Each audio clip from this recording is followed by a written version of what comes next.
아제르바이잔이라는 나라 혹시 들어보셨나요? 이란과 러시아 사이에 위치하고 있으며 990여만 인구를 가진 작은 나라 아제르바이잔. 이 아제르바이잔은 대표적인 산유국으로 널리 알려져 있는데요. 이와 함께 아제르바이잔을 유명하게 하는 것이 하나 더 있습니다. 바로 대를 이어온 대통령 장기 집권인데요.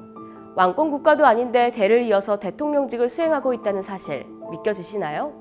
오늘 선거 토픽에서는 아제르바이잔에서 대통령 연임에 또다시 성공한 알리예프 대통령에 대해 소개해드립니다. 지난 11일 실시된 아제르바이잔의 대통령 선거. 대선에 출마한 8명의 후보자 중 새 아제르바이잔당 소속 이람 알리예프가 86%의 압도적인 득표율을 보이며 당선됐습니다. 이미 대통령직을 수행하고 있던 알리예프는 이번 당선으로 2003년, 2008년, 그리고 2013년에 이어 4선 연임에 성공한 대통령이 되었는데요. 80%가 넘는 득표율, 국민의 전폭적인 지지를 얻었다고 생각할 수 있지만 사실 이에 대한 논란도 적지 않습니다. 이미 2008년에 대통령 당선이 되었던 알리예프는 다음 대선을 준비하며 3선 금지 조항을 폐지하는 개헌을 단행하며 장기 집권의 기틀을 잡았던 것입니다. 그리고 별다른 이유 없이 10월로 예정되어 있던 대선을 2월로 무려 8개월이나 앞당겨서 치르라는 행정명령을 발표, 결국 4월에 대선이 치러지게 되었는데요. 이런 알리예프의 장기 집권 행보 이외에도 놀라운 점은 하나 더 있습니다. 바로 알리예프 가문의 대를 이은 대통령직 집권입니다. 사실 알리예프를 정계로 이끈 것은 알리예프의 아버지 헤이다르 알리예프였습니다. 헤이다르 알리예프는 구소련 아제르 시절 아제르바이잔 공산당의 서기장을 시작으로 1993년 소련이 붕괴되면서 대통령으로 당선돼 거의 30년 가까이 아제르바이잔을 통치하였는데요. 당시 모스크바와 이스탄불에서 사업가로 활동하고 있던 아들 이람 알리예프를 국립석유회장 부사장으로 임명하면서 대를 이은 정치권 장악은 시작되었습니다.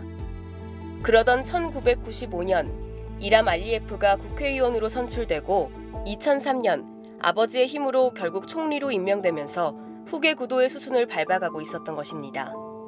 그러던 그해 10월 아버지 헤이다르 알리예프의 병이 깊어지자 대통령 후보로 이람 알리예프가 지명되면서 후계 구도는 완벽해졌던 것입니다.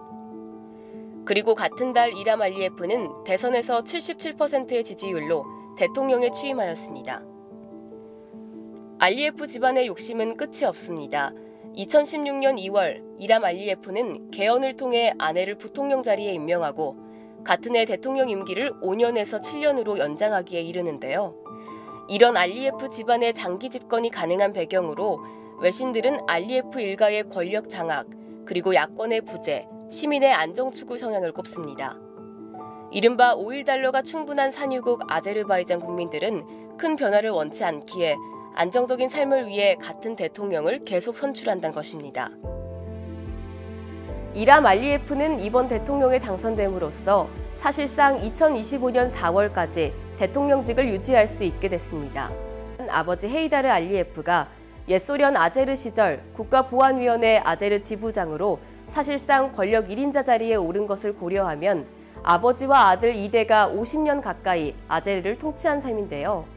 높은 득표율을 얻으며 대통령에 당선되었기에 사실상 독재 정권이라는 비난을 조금은 피해갈 수 있었던 것 같습니다. 하지만 이런 아제르바이잔의 모습 뒤에 가장 큰 역할을 한 것은 바로 국민들의 정치적 무관심입니다. 내일이 아니라 생각하며 지금의 상황에 안주하려는 국민들의 정치적 무관심이 아제르바이잔을 알리예프 가문의 나라로 만들고 있는 것인데요. 선거는 지금이 아닌 한 국가의 미래를 만드는 일이기도 하다는 점, 아제르바이잔 국민들이 꼭 기억하셨으면 좋겠습니다.